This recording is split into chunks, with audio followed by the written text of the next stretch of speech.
श्री सद्गुरु के श्री चरणों में, विशुद्धानंद जी महाराज के श्री चरणों में नमन करते हुए और उनकी अनुमति लेकर के मैं आप सबके बीच में जो बात करने आया हूँ, हमारे अध्यक्ष जी विनय जैन जी हमारे साथ सदैव कृपा करते हैं, कई बार मुझे अपने कार्यक्रम में बुलाया है।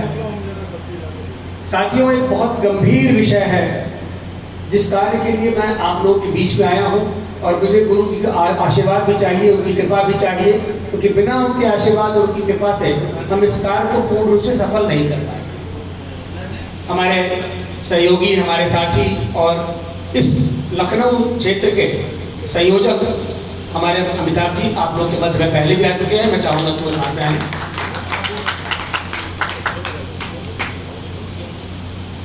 जैन धर्म की स्थापना के बारे में तो गुरु जी आपको बताते रहते हैं, लेकिन मैं इतना जानता हूं कि 6वीं शताब्दी में जब जाति और अर्थव्यवस्था की विसंगतियां पूरे देश में और पूरे विश्व में व्यापक रूप से हो गई थी, तब प्रथम तीर्थंकर जिनको हम गुरु मानते हैं, जो हमारे शिक्षक हैं, जो तीर्थंकर थे, उन्होंने ऋषभदेव जी ने स्थापना करना इसको आवश्यक समझा। और तब से लेके आज तक जो जैन धर्म का काम है पूरे विश्व में जिस तरह से फलीभूत है, आज मैं हृदय से अभिभूत हूं कि आप सबने मुझे यहाँ अवसर दिया और आप सबने जो मेरा सम्मान किया है, ये मेरे हृदय में सदैव विद्यमान रहे। साथियों, अभी मैं केंद्र सरकार के द्वारा उत्तर प्रदेश उत्तराखंड में जो नागरिकता संशोधन अधिनियम है उसका मैं प्रभारी हूं। और नागरिकता संशोधन अधिनियम की आवश्यकता क्यों पड़ी कि तब भी विधर्मियों ने हमारे धर्म को नष्ट करने का काम किया था, और सबसे ज्यादा नुकसान मैं पूरे दृढ़ता के साथ कह सकता हूं, इतिहास साक्षी है कि उन्होंने जैन धर्म का किया था, जैन मंदिरों को ध्वस्त करने का किया था। क्यों? क्योंकि यहाँ एक नई सभ्यता पनपी थी और छुआछूत के विरुद्ध थी, जो समाज में बहुत तेजी से आगे बढ़ रही थी। उनको लगा कि तो अगर जैन आगे हो जाएंगे तो हमारी स्थापना तो कभी हो ही नहीं पाएगी, और यह पूरे देश में, पूरे विश्व में अनेक राज्य कर लेंगे।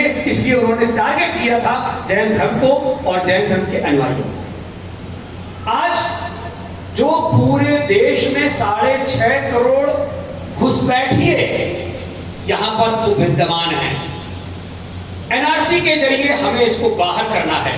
पुराने समय से जब युद्ध होता था तो युद्ध में गौओं को आगे कर दिया जाता था, क्योंकि वह विधर्मी गौओं को आगे कर देते थे, और हिंदू समाज से जुड़े हुए लोग गौओं में प्रहार नहीं करते थे, फिर वो आगे चले जाते थे और सीधी टोली में प्रहार कर देते थे। आज भी वो यही कर रहे हैं। जो हमारे साथ के लोग हैं, जो बांग्लादेश, पाकिस्तान, अफगानिस्तान से अपने धर्म की रक्षा के लिए, और उन्होंने इस्लाम स्वीकार नहीं किया, उससे अपने आप को वहां से बचा करके वह भारत देश में आए हैं, क्योंकि पूरी दुनिया में एकमात्र स्थान भारत है जहां पर हिंदू धर्म के लोग या उन विधर्मियों के अगेंस्ट जो भी लोग हैं, जो उनको नहीं अपनाना चाहते, उनकी शरणस्थली एकमात्र देश भारत है। तो जो लोग यहाँ आए हैं, हम उनको नागरिकता प्रदान करने का काम कर रहे हैं। हमने गुरु जी का आशीर्वाद लेने की बात इसलिए की कि मैं चाहूंगा कि गुरु जी के अमृत वचनों में भी ये बात कहीं अगर जाएगी, क्योंकि लोगों में संकोच है, लोग शर्म कर रहे हैं।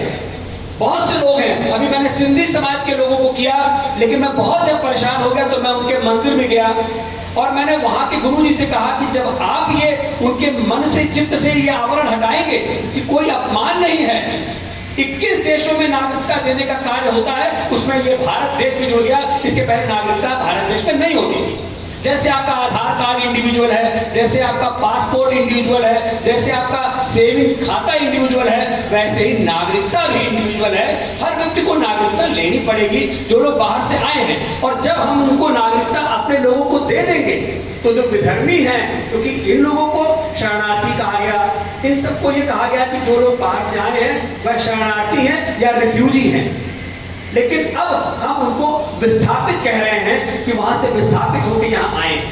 हम उनको स्थापित करने का काम कर रहे हैं। सरकार अनेक योजनाएं उनके लिए लाने वाली है, चाहे वो आरक्षण की योजना हो, चाहे भवन भूमि की योजना हो, ऐसी तमाम योजनाएं उनके लिए आगे आएंगी। लेकिन पहले आवश्यकता है कि हम अपनी नागरिकता ले।